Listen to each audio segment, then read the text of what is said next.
Magandang araw Pilipinas, narito ang pinakamainit na balita sa araw na ito. Mga general ng Sandatahang Lakas ng Pilipinas ay naghahanda na umano para isa-isang malawakang pagsugod sa Malacanang. Ang kilos protesta na ito ay naugat mula sa nabunyag ng katiwalian sa ilalim ng administrasyon ni Pangulong Ferdinand Cuting Jr. na kilala bilang BBBM. Ayon sa mga ulat, ilang matataas na opisyal ng militar ang nagsama-sama upang ipahayag ang kanilang pagkadismaya sa mga isyong ito at nananawagan ng agarang aksyon.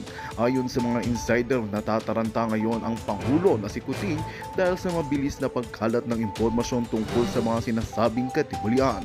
Ilan sa mga aligasyon ay naglalaman ng malalaking kickback mula sa mga proyekto ng gobyerno at mga hindi makatarungang pamamahagi ng pondo.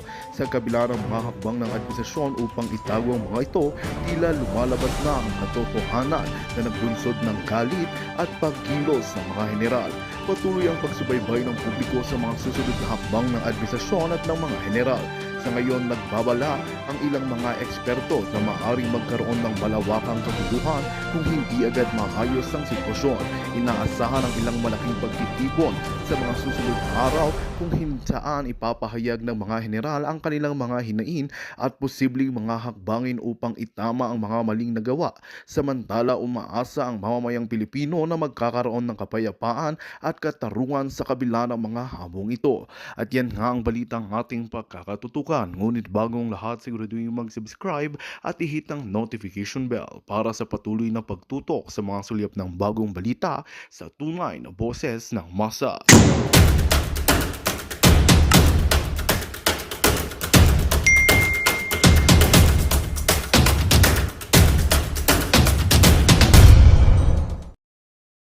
For murder and he defended himself. Pero in spite of that, na-quit siya. In spite of that record, he was voted by the Filipino people. So, ano yan maraming mga ganyan sa history na kulong-kulong tapos naging presidente pa. The conviction of former President Trump on Thursday is just the latest step legal odyssey in New York's court system. Mr. Trump's sentencing is scheduled for July 11, at which point he could be sentenced to as much as 4 years behind bars or to probation. Paano kung na-convict siya convicted na siya, sentencing na lang, 34 counts. Na-sentence siya. Paano kung 34 counts, isang count, ganun ba yon mga lawyer? Sentensyado ka 4 na taon sa isang count o buo na yon? I don't know. Yung mga naka-US, mag-comment kayo. It won't stop him from running for president, though there is no legal prohibition, naka-underline, on felons doing that. No constitutional provision would stop him even from serving as president from a prison cell. Maganda yun, ha? White House sa loob ng ng preso. Maganda yun, ha? Though in practice, that would trigger a crisis that courts would almost certainly have to resolve. Guilty on 34 counts, 11 counts related to invoices from Michael Cohen, 11 counts related to checks, 12 counts related to ledger entries.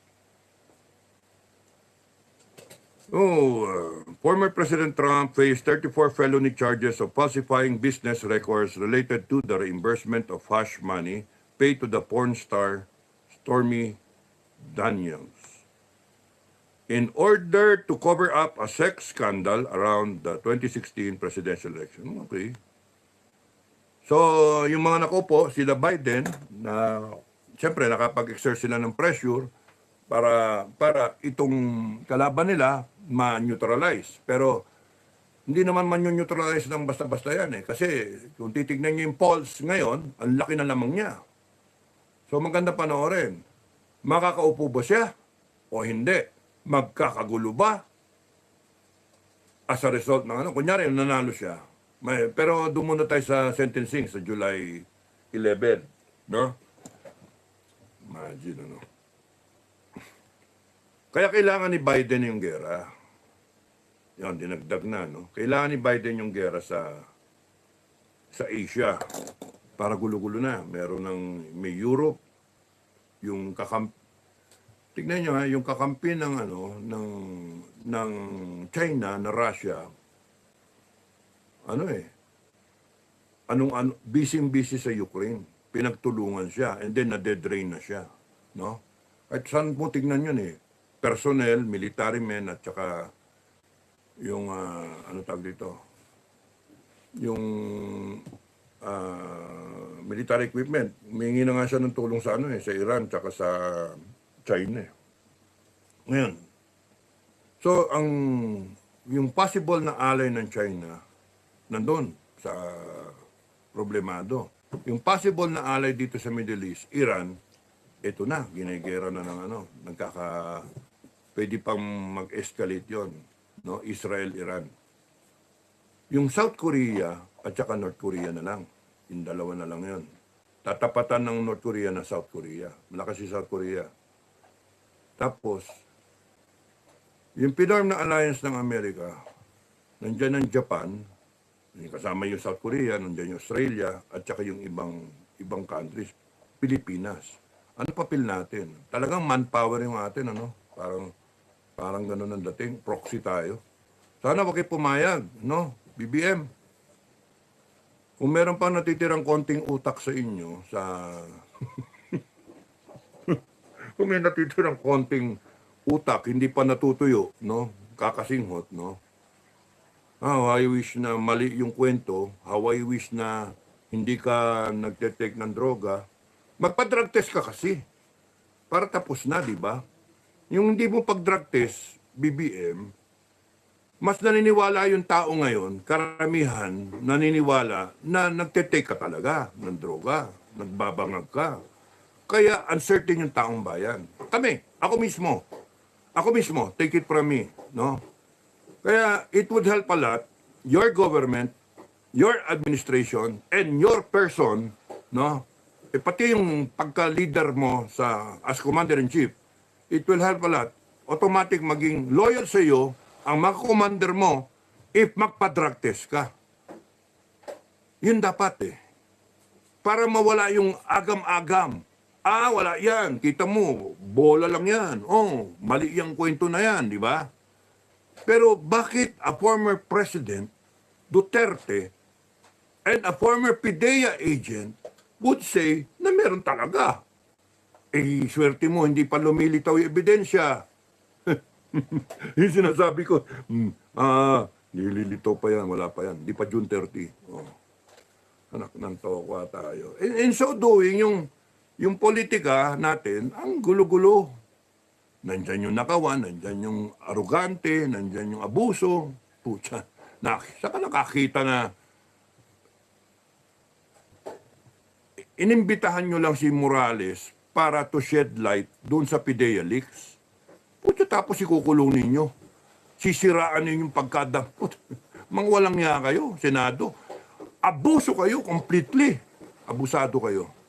Kaya nga, nakakainis kayong lahat, no? Na dapat kayo, ang focus ninyo, pondohan ng armed forces. Pondohan. Magkaroon tayo ng supplemental budget. Eto delikado na tayo. And the armed forces is not that ready. Ngayon, you're sitting on your laurels kung ano-ano pinagsasabi ninyo. Hindi handa ang armed forces. Akala lang natin, handa. And they would like to believe na handa, nagpapalakas lang ng loob. Reality check, hindi handa ang armed forces natin because hindi handa yung ating reservists. Kung handa yan, hindi kami nagsasalita ng Filipino guerrilla, Wala, no need. Because, meron naman dyan magdedepensa sa amin Matatanda na kami, retired na kami. Saka nakakita mga retirado, mga retarded, mga retirado, mga may rayu-rayuma na, may mga sakit-sakit na iba, may maintenance na. At nagbo-volunteer pa sa kayo nakakita ng ganon. Because yun nga ang reality check. Yun nga yung real talk. Hindi handa. Hindi kami magsasalita ng ganito kung alam namin handa. Okay tayo. Kami pa magsasabi sa mga tao, huwag kayong kabahan. Handa tayo. Kayang-kaya natin yan. Malaki. 41 million yung reservist natin. Lahat yan, turo. Lahat yan, Kaya wala. uusok ang China dito sa atin. No, maganda sila ng mga body bags. Hindi. We have to speak up. And yung ibang mga retired, they have to join. They have to volunteer. They feel na mas maganda mag-volunteer ako. Mas mainam na. Kasi there is strength in numbers. Sige te. Kaya nga we are not really ready. Pero problema namin yung mga armas, mga gamit, o yung mga gusto sumali, yun ang pinaproblema. Wala. We have to eliminate the enemy to get a firearm. Saka nakakita ng ganun. Kaya nga Kaya nga BBM, if yung mga pinaproject ninyo kasi sa gobyerno na everything is well, maganda economy, bumababa yung bilihin, no? Walang kuryente, walang mawawala na yung kuryente, magpapatay ng power plant, etc. Mag-nuclear pa nga yung ganun ba? It's all icing, it's all peke. Hipokrito. You're all hypocrites. And you're all so shabby. Shabby. Ayan na naman ako, politika na naman ako. Hindi maiwasan kakainis. You're so shabby na as if akala nyo gagaling ninyo. You're not performing the way we expected you na you should perform na nakakaano kayo. Imbis na nag-enjoy na kami, tapos sisiraan pa kami, mga hayop kayo, sisiraan pa kami. Iyaano pa kami, i-bring down nyo pa. Kami ang pag-asa ninyo. Mga inayop, balak nyo na lang na mag-abroad. Mag-abroad kayo, iwanan nyo kami. Hindi na kayo makakabalik. Hindi na kayo makakabalik. Pag iniwanan nyo kami, hindi na kayo makakabalik. Ang lowest minimum expectation namin lahat sa aming guerrilla force, no? Ang expectation namin at ng taong bayan na nakasuporta sa amin ay kayo mismo na nagsubo sa amin, kayo ang mauna na lumaban. Ayop kayo, ilalagay nyo kami sa alanganin. Pagdudusahin nyo kami. Tapos kayo, aalis lang, mag-a-abroad. Hayop kayo. Kasi may mga bahay kayo sa abroad, ganun ba? Kasi may panggastos kayo, may passport kayo, may visa kayo. Hindi na kayo makakabalik the moment na umalis kayo ng Pilipinas. Promise, hindi na kayo makakabalik. Pamana ko yon na order. Kung may mangyari sa akin, order sa susunod. Hindi, sa susunod. Up to the last guerrilla, hindi na kayo papabalikin. Umalis kayo, sige, chupi. Pero you have the power to stop everything, no? Itong isubo nyo sa Pilipinas. Pero hindi ini-encourage nyo pa Mayroon pa kayong mga yung mga kung titignan mo yung mga bali-balita, doon kayo, lumalaro kayo na doon talaga ginaganyan nyo yung Pilipinas Sana kung gano'n ang asta ninyo, hinahanda nyo sana, meron ba ang bawat LGU na pagkain na iniimbak? Kulang-kulang nga tayo, mag-i-import pa tayo ng bigas Number 1 exporter na naman tayo. Importer. Ano tayo? Kulang-kulang tayo. Sana yung bawat LGU, DILG, no? Meron talagang game plan na. Para kami redundant sana. Hindi na kailangan ng kagaya namin. Hindi Panay kayong mga tamukyo. Panay kayong mga walang silbi.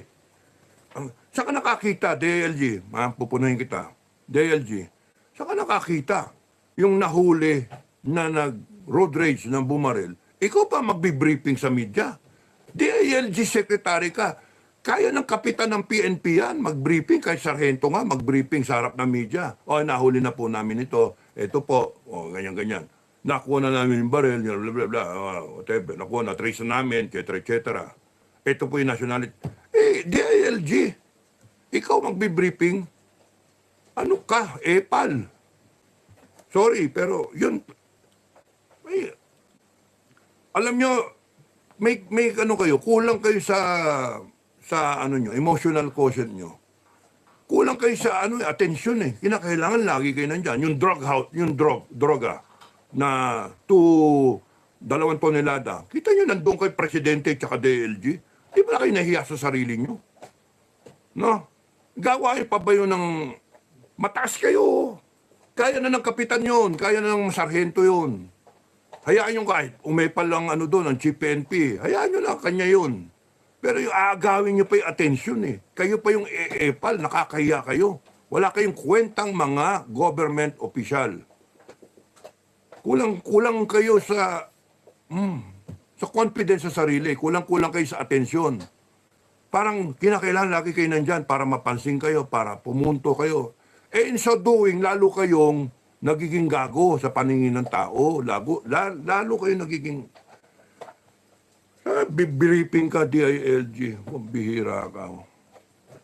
Let the people, let the PNP do it. Timing ka lang, nandun ka lang, support. Hayaan mo, bahala na. Tanungin ninyo si Chief PNP para siya magsalita. No, ganun. Hindi, ikaw pa magsasalita. DILG, sarap. Mga mga politikong ewang kayo. Yun yung sa West Philippines Sea, nagsasalita. No. Yung nagsasalita. Yun lang si Tariela, o kaya yung AFP, o kaya si yung sa National Security. Alam nun, sorry ha. Na naman ako, na senior moment. Oh, sila lang nagsasalita. Di ba? O kaya, pag kailangan, SND. Dapat ganun eh. Okay. Pagka ganyan ang iiwas kayo, dapat ang nagsasalita dyan, DFA. Wala, iwas po eh. Anyway, so, yung mga klase ng politiko natin, kaya tayo nababoy eh. Kaya ako nainis kasi kami ni General Metran, Macanas. Nagbabakasyon na si Macanas, hinahanap si Macanas. Nagbabakasyon, no? Nagpaalaga ng baby. Ng apo. At itong mga retired na mga MUP, gagawan nyo pa kami ng kwento na nag-destabilize kami. Mga uto-uto, mga bopol. Gagawan pa kami ng kwento mag-destabilize. Sira ulo kayo. Kami na lang ang natitiran ninyong baraha para maiwasan ang sakuna. Pag kami nangyari sa Pilipino, mamatay ang mga botante ninyo. Sino boboto sa inyo? Mga gunggong. We're trying to preserve the Filipino community, our families. Hindi nyo nga ma-secure yung amin eh. Pamilya namin. That's why we have to prepare ourselves for war. Mag-gerilla kami. Sino bang matuwa sa gerilla? Punto mamumundo ka. Alis ka sa pamilya mo, iwanan mo yung pamilya mo. Doon ka, bundok. Dito lang sila sa ibaba. Kundi kayo, sasama yung mga pamilya. Imagine, DILG should be preparing for that. DILG should be the one. Responsibilidad nyo. Anong ginagawa nyo? Epal-epal. Nahuli na yung nagro-road rage. Stupid na mga drama pang pagsalita. Nakakainis eh. Kaya dapat kayo lahat palitan, mga kayo, wala kayo talaga. Sa standard, wala kayo. Anong alam ninyong, sorry ha, sorry. Hindi ko sinasabing mas magaling ako sa inyo ha. Hindi yon. Sinasabi ko, palpa kayo. Hindi ito comparing, no? Ito, binabasihan kayo sa standard ng taong bayan. Sinasabi sa inyo, palpa kayo. Hindi ito na we are after your job. No, we're not after your job. We are fine where we are. Kami yung boss nyo eh. Pero kayo yung mga asta ninyo, hayop kayo. May araw din kayo. There's always a time for reckoning. Masisita na naman ako, may naman ang ulo ko. Sorry mga no. It's Friday. Happy. Hindi pa ako galit niyan. Hindi pa. Pagkagalit ako, natutalo pa ako ng tao eh. Sorry. Masisita na naman ni Mrs. So, Hintayin natin yung kay Trump kung anong mangyayari.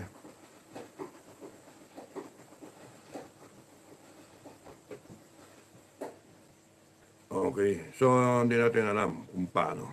Okay. Basahin ko yung iba niyong comment. Ay. Ako, ito na naman. Maka 1 hour na ako Titigil ko ito after 10 minutes. Bicolanong makulit. Good evening. Waiting sa live mo, ask ko lang kung paano mapabilang sa Philippine Guerrilla Forces. May pino si General Metran ng telephone number. I would suggest na if you're really that serious, you're really that wala pa tong hindi pa tayo wala, volunteer to. Concern lang tayo. No, naghahanda lang tayo. Ayaw nating mapusoy. Kami okay lang kami. Meron kaming military background, meron kaming military training, meron kaming combat experience. So pagsamasamahin nyo yun, and then ma-impart namin sa inyo. At lahat ng mga commander na yan, all over the country, at magkaroon ng kanya-kanyang by province ng training, mag-online training tayo no? Natutulungan namin ang armed forces. Pero hindi tayo magko-commit na lalaban tayo ng frontal. Guerrilla nga tayo Kaya nga, traiduran. Hit and run tayo. Yan yung atin, no? Hindi tayo lalaban ng frontal. Kasi trabaho nila yon AFP. May sweldo sila, tayo wala sweldo. Volunteer tayo. Okay? So, ang doon, suggestion ko, panoorin nyo ang vlog ni General Metran. At doon, makita ninyo yung pinost niyang phone number, gaya ng pinost ko, yung pinakita ko sa inyo. Ito, hawak-hawak niya. Hawak-hawak niya. So, matagal-tagal niyang nyak. Yan, hawak-hawak niya kanina sa kanyang post, no? Yan, baliktad Kaya doon na lang, basahin nyo na lang doon sa kanyang tapos i-screenshot nyo doon sa kanyang video kanina. So, and then, I would suggest also, subscribe sa kanya so you can keep track, you'll be informed sa kada post niya because he will every now and then give updates. So, parang update, maraming nagtumatawag. Umaabla na nga yung mama kasi ring daw yung cellphone niya. Wala na raw siya magawa. Okay. Kaya nga, ang advice ko sa kanya decentralize mo. Tawag dito, tawag doon. Ngayon, kung meron kayong question, pwede kayong merong mga tumatawag din sa akin Na-entertain ko naman Sorry, pag hindi ko nasagot, ibig sabihin, tulog ako, or naglalaba ako, or nagluluto, may ginagawa, whatever, o nasa labas ako. Kasi hindi ko nadidinig minsan, minsan yung cellphone ko naka-vibrate lang. May nasagot ako kanina mga tawag. At tuwan-tuwa rin naman sila na nakausap ako, at tuwan-tuwa rin naman ako at nakausap ko kayo. No? Kayo mga commander. Tama yon, handa lang tayo. At ang na-verify ko kanina, natutuwa ako kasi ang sabi ni isang commander, Sir, ako umalis sa serbisyo, pareho tayo, ganon. Na-disillusion ako, tapos nun. Anyway, kung ano yung sinasabi niyo, so tuwan-tuwa ako at merong kagaya ninyo na nagsasalita. Akala ko ako lang ang nag-iisip ng gaya ng depensahan yung barangay. On his own, ginawa na niya. Meron na siyang patrol base, meron na siyang guerrilla base to speak of na meron na siyang chicken, ano tawag doon? Free range ng mga manok. 200 ng araw. Imagine yun, parami na yun. 200, mangitlog lahat yun, maging sisiw yung 10. O di 2,000 na yun. Hindi, kung may lalaki naman, But anyway, so, ang ko nga, mag-alaga ka rin ng kuneho. Mag-alaga kayo ng, para hindi lang manok ng manok. Mag-pre-range ka rin ng may tanim na silang kamote. Ang instructions nga niya, pagka nagbunot ka, magtanim ka ulit ng 4, yung ganun ba? Yun nga, gaya nun, kamote. Pagka binunod mo, may mga may iwang ugat yun tertiary na ugat, yung parang no value sa market. tutubo-tutubo pa rin yun. Yun yung kagandahan. At kung kayo magsaselect kayo ng ground, kompleto. Merong kuweba na malapit, no, para meron kayong plan B. Merong batis para meron kayong tubig at very fertile yung lupa. Or overlooking, may command ka ng high ground on all points, 360 degrees para kita mo. Kung hindi kaya, cliff dito, imposible na may pumasok dyan. So, protektado ng likod mo. Ganyan ba? No, nandun ka sa halos doon sa tuktok. Kasi pagka tuktok na tuktok ka, kitang-kita ka naman. Makikita yung silhouette ninyo. Kaya baba ka para naka-cover kayo. May camouflage. So, mga commander, they would know because panay mga veterano yan eh. Panay mga veterano. Marines, PNP, PC. Mga veterano sa, sa counterinsurgency. So, you are in good hands with these people, mga retired. No matter how old we are. Hindi man kami tatakbo eh. Hindi namin hold the line kami. Pero kayong mga bata, kayo ang magiging, namin, paa at kamay. Kayong mga bata, at least meron kayong Kaya nga sabi pa nitong isa, stress ko.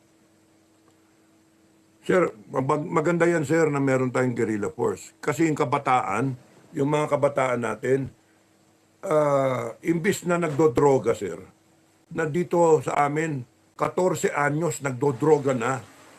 BBM, PNP, 14 anyos nagdodroga. Imagine binibiktima ng drug syndicate. Sino yung drug syndicate? Mind check. Tragis kayo.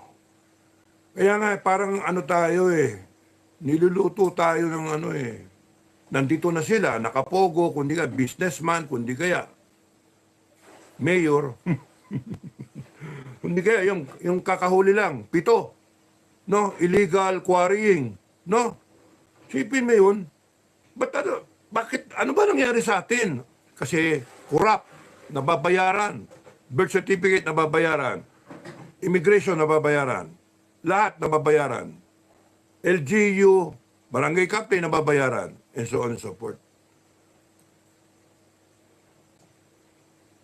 Mucha di baril pe. Majid di baril.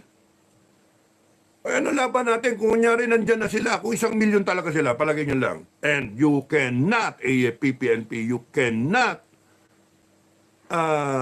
say, no, it's not possible. Mali. It is always possible because given a corrupt society, given a corrupt system that we have, one of the most corrupt, gusto nyo tignan nyo index, one of the corrupt countries in the world. Kung titignan nyo yan, ang dali nila pumasok. Magpanggap-panggap nga na sila, muna turista, and then maya-maya, Tapos kung di kayo nababayaran, extend. Kung di kayo maya-maya, uy, citizen na ng Republic. Anak ng toko, what if kunyaring there is truth dun sa may milyon na, yun nandito, all over the country. And just waiting, mga sleeper, waiting for the main event. Sa Taiwan ba may ganun? Meron bang ganun? Meron ka ba nakikita roon? Pogo? Wala, bawal eh. Meron ka ba nakikita doon ng mga businessmen galing sa mainland, mga ganun ba? Estudyante, etc. Ay, naku. Stricto sa kanila eh. Sa atin, wala. Waldas na waldas ang ating honor. Pagiging honorable, walang-wala, ubos na ubos.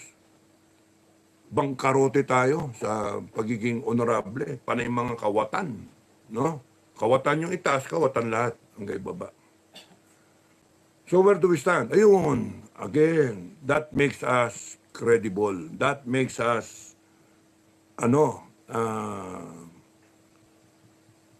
tamang-tama kami na parang tamang-tama tayo with the times. Let's see kung paano mag-unfold yung sitwasyon. Pag-asa tayo ng gobyerno, ng armed forces. Huwag nyo na isipin yan. Pag-asa tayo ng pamilya natin. We can defend our families. Yun lang yung bottom line. They cannot Magandang balita ang hatid namin sa inyo ngayong araw. Sa pagtatapos ng aming balitaan, nagbigay kami ng mga mahalagang impormasyon. Maraming salamat sa pagtutok at pagsuporta sa aming programa. Huwag kalimutang manatili sa mga susunod na araw para sa mga bagong balita at mga kwento na dapat nating abangan. Mula sa Boses ng Masa, magandang araw Pilipinas!